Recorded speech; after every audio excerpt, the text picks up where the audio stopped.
여러분 안녕하세요. 이번 미술 시간에는 7단원 우리 주변에서 찾은 미술에 대해 공부하도록 하겠습니다. 온라인 수업 기간에는 배우는 내용에 따라 교과서 순서와 다르게 진도가 나갈 수 있어요. 그래서 갑자기 7단원으로 넘어오게 되었지만 등교를 한 이후 배우지 못한 앞 단원들을 배우게 될 테니 걱정하지 않도록 해요.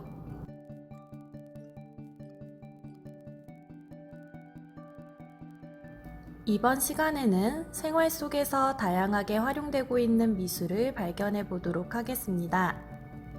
우리 주변에서 미술을 찾아보고 우리 동네의 시설물을 만들기 위한 아이디어를 떠올려 보도록 할게요. 그리고 생활 속에서 활용된 미술을 감상하는 시간을 가지도록 하겠습니다. 다 같이 교과서 40쪽을 펼쳐볼까요? 우리 주변에서 미술을 찾아보도록 하겠습니다. 미술은 미술관에서만 찾아볼 수 있는 작품이 아니에요. 바로 우리들의 주변에서도 쉽게 찾아볼 수 있답니다. 생각열기 부분을 보면 공장의 창고가 아름답게 꾸며져 있는 것을 볼 수가 있어요. 삭막했던 공장의 굴뚝이 거인들로 꾸며진 모습을 보니 어떤 점이 좋아 보이나요? 여러분들의 생각을 직접 적어봅시다.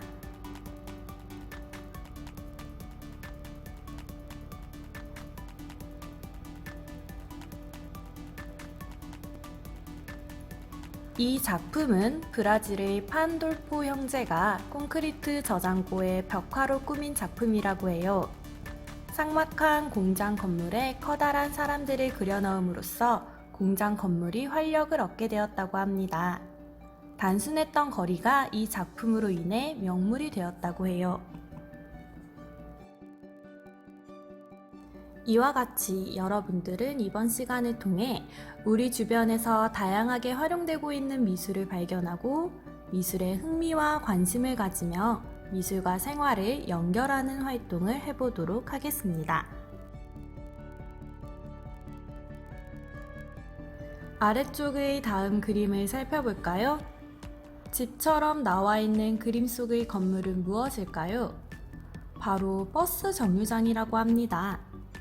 지붕 위에 풍선이 둥둥 떠다니고 있는데 그 풍선을 잡고 하늘로 날아오르는 상상을 표현한 작품이라고 해요. 버스를 기다리는 정류장의 특성을 이용하여 상상력과 동심을 자극할 목적으로 만들었다고 합니다. 우리도 주변에서 버스 정류장을 많이 찾아볼 수 있지만 이와 같이 아름답게 꾸며진 정류장을 보게 된다면 기분이 어떨까요? 보다 특별한 여행을 떠나는 기분이 들 것 같아요. 이와 같이 생활 속에서 미술은 사람들의 기분을 조금 더 특별하고 아름답게 만들어주는 기능을 하기도 한답니다.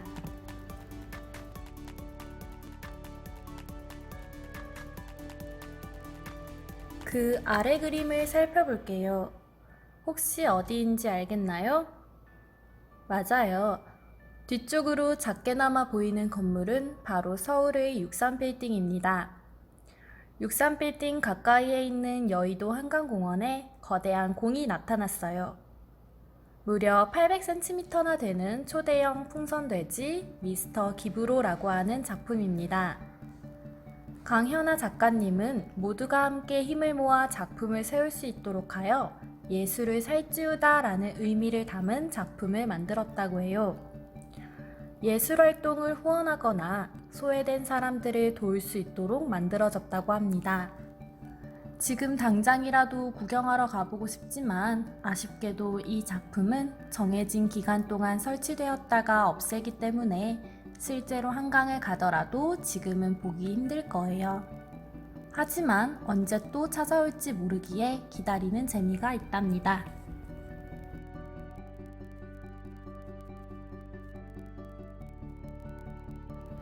교과서 41쪽으로 넘어가 보겠습니다. 가장 윗부분을 보면 서울의 광화문이 보이네요. 밤에 광화문이 아름답게 빛나고 있어요. 이것은 2013년 광복절을 맞이하여 문화재청과 한국문화재보호재단이 미디어 영상으로 제작한 작품이라고 합니다. 서울 광화문과 주변의 담장을 스크린처럼 활용하여 미디어 영상을 보여주는 것이에요. 영화관에서 영화를 볼 때 영상이 비춰지는 스크린이 필요한 것처럼 건물의 외벽을 스크린으로 생각하여 조명을 비춰 모니터로 활용한 것을 미디어 파사드라고 부른답니다. 광화문을 더욱 특별하게 만들어주는 작품이지요.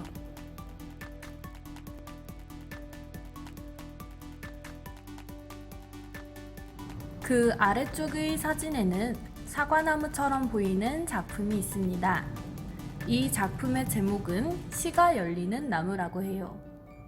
사과가 사과나무에 매달리는 것처럼 시나무에는 시가 열리겠죠. 마을 미술 프로젝트 프로그램인 한 줄 동시짓기를 통해 얻은 결과물을 아이들과 함께 시사과에 적어 매달고 그 아래 동그란 벤치를 두어 생각할 수 있는 휴식 공간을 주변과 어울리게 표현한 작품이라고 합니다. 이와 같이 생활 속에서 찾아볼 수 있는 미술은 주변과 잘 어울리게 만들어야 해요.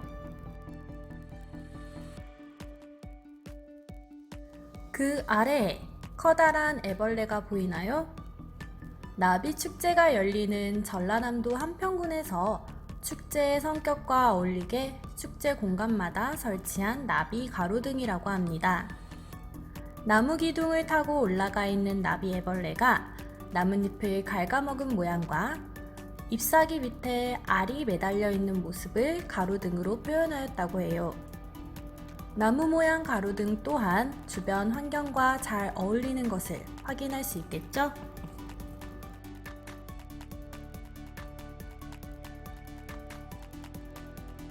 이번에는 외국의 작품을 살펴볼까요?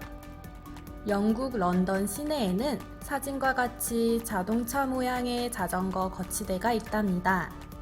왜 자전거 거치대가 자동차 모양일까요?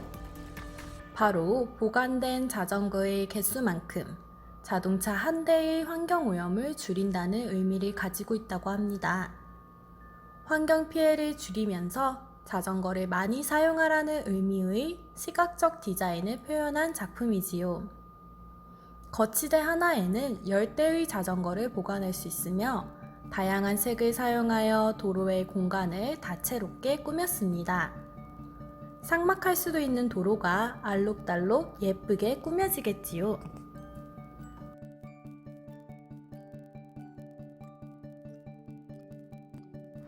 지금까지 우리 주변에서 찾아볼 수 있는 미술 작품들을 살펴보았습니다. 여러분들은 어떤 점을 알게 되고 느끼게 되었나요? 생활 주변에 미술이 많다는 점, 미술 덕분에 우리가 쾌적한 환경에서 살고 있다는 점, 우리 동네에도 아름다운 미술 조형물이 많이 생겼으면 좋다는 점 등을 떠올릴 수가 있겠죠?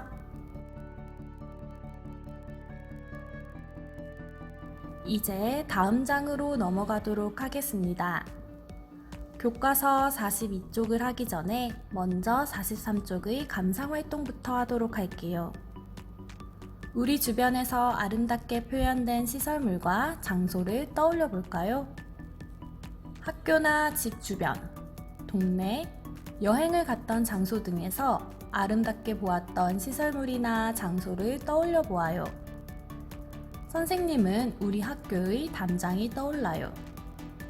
학교 정문과 후문이 아닌 반대쪽으로 내려가 보면 담장에 아름다운 그림이 그려져 있답니다. 여러분들은 어떤 시설물이 떠오르나요?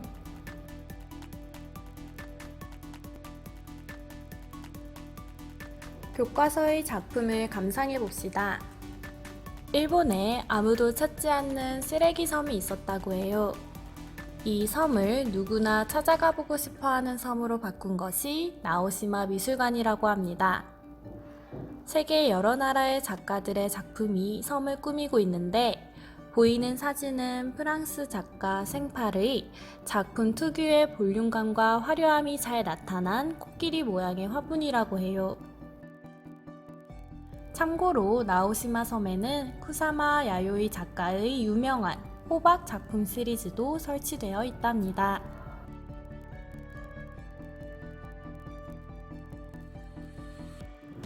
우리 주변에서 쉽게 찾아볼 수 있는 미술에는 벽화가 대표적이에요.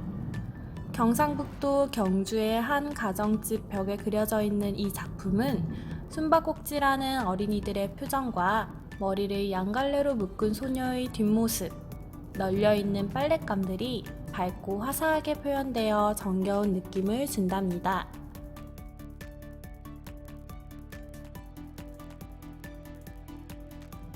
지금까지 우리 주변에서 찾은 미술에 대한 공부를 해보았습니다. 마무리 정리를 하며 생활 주변의 미술을 활용하면 어떠한지에 대해 43쪽 아래 생각이 무럭무럭 부분에 적어보도록 해요.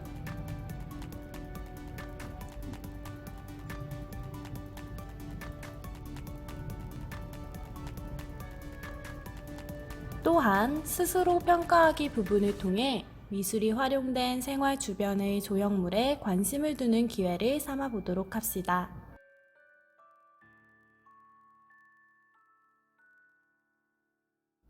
수업을 마치기 전에 확인 문제를 풀어볼까요? 건물 외벽에 조명을 비춰 디지털 모니터로 활용한 것을 무엇이라고 부르나요? 정답은 2번 미디어 파사드입니다. 잘 기억이 나지 않는 학생은 교과서 41쪽을 다시 한번 살펴보도록 해요.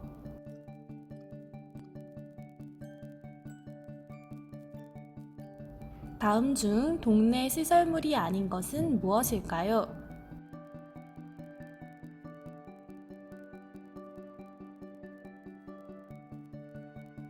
4번은 미술관 또는 박물관의 겉모습인 것 같아요. 우리 동네 또는 주변에서 살펴볼 수 있는 시설물은 아니지요. 다음 영상에서는 42쪽 만들고 싶은 우리 동네 시설물을 떠올리고 계획을 세워보는 활동을 하도록 하겠습니다. 모두들 수고 많았습니다.